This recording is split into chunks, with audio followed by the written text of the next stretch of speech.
Mr. Chief Justice, my dear friends, my fellow Americans, the oath that I have taken is the same oath that was taken by George Washington and by every president under the Constitution. But I assume the presidency under extraordinary circumstances never before experienced by Americans. This is an hour of history that troubles our minds and hurts our hearts. Therefore, I feel it is my first duty to make an unprecedented compact with my countrymen. Not an inaugural address, not a fireside chat, not a campaign speech. Just a little straight talk among friends, and I intended to be the first of many. I am acutely aware that you have not elected me as your president by your ballots. So I ask you to confirm me as your president with your prayers. And I hope that such prayers will also be the first of many. If you have not chosen me by secret ballot, neither have I gained office by any secret promises. I have not campaigned either for the presidency or the vice presidency. I have not subscribed to any partisan platform. I am indebted to no man, and only to one woman, my dear wife, as I begin this very difficult job. I have not sought this enormous responsibility, but I will not shirk it. Those who nominated and confirmed me as vice president were my friends and are my friends. They were of both parties, elected by all the people and acting under the Constitution in their name. It is only fitting, then, that I should pledge to them and to you that I will be the president of all the people. Thomas Jefferson said the people are the only sure reliance for the preservation of our liberty. And down the years, Abraham Lincoln renewed this American article of faith, asking, is there any better way for equal hope in the world? I intend on Monday to request of the Speaker of the House of Representatives and the President pro tempore of the Senate the privilege of appearing before the Congress to share with my former colleagues and with you, the American people, my views on the priority business of the nation, and to solicit your views and their views. And may I say to the Speaker and the others, if I could meet with you right after these remarks, I would appreciate it.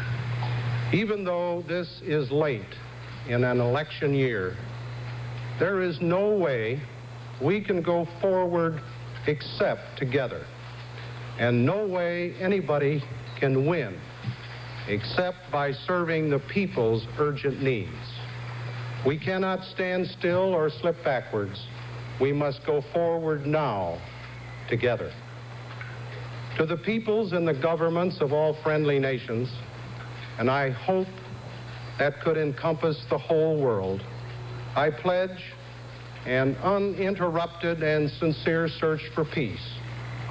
America will remain strong and united, but its strength will remain dedicated to the safety and sanity of the entire family of man, as well as to our own precious freedom. I believe that truth is the glue that holds government together, not only our government, but civilization itself. That bond, though stained, is unbroken at home and abroad. In all my public and private acts as your president, I expect to follow my instincts of openness and candor with full confidence that honesty is always the best policy in the end. My fellow Americans, our long national nightmare is over. Our Constitution works. Our great republic is a government of laws and not of men. Here, the people rule. But there is a higher power.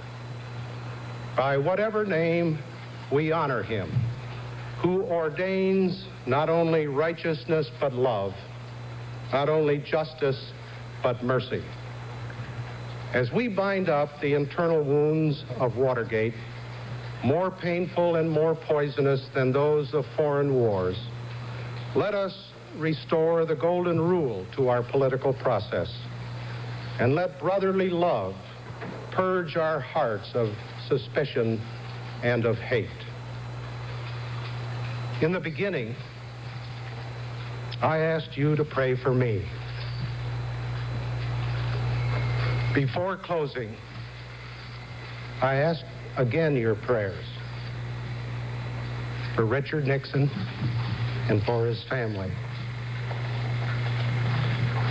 May our former president, who brought peace to millions, find it for himself.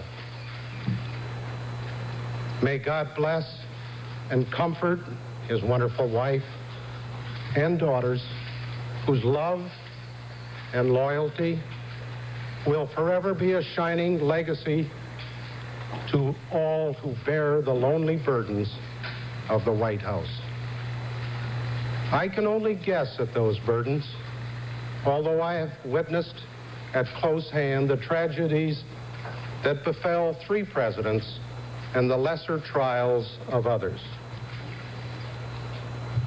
With all the strength and all the good sense I have gained from life, with all the confidence of my family, my friends, and my dedicated staff impart to me, and with the goodwill of countless Americans I have encountered in recent visits to 40 states, I now solemnly reaffirm my promise I made to you last December 6th, to uphold the Constitution, to do what is right as God gives me to see the right, and to do the very best I can for America.